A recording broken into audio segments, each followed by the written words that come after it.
Overwhelmed by too many teams? Let's simplify your digital workspace by showing you how to gracefully exit a team in Microsoft Teams. First, make sure you have Microsoft Teams open and are logged in. Take a look at the left-hand side of your screen. See the Teams icon.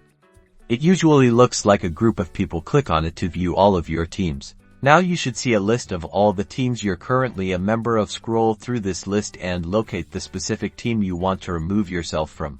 Once you found the team, hover your mouse over its name. You'll notice 3 dots and ellipses appear next to the team name. Click on those 3 dots. This opens up a menu with various options. In the drop-down menu that appears, look for the option that says Leave the Team. This is usually located towards the bottom of the menu. Go ahead and click on Leave the Team.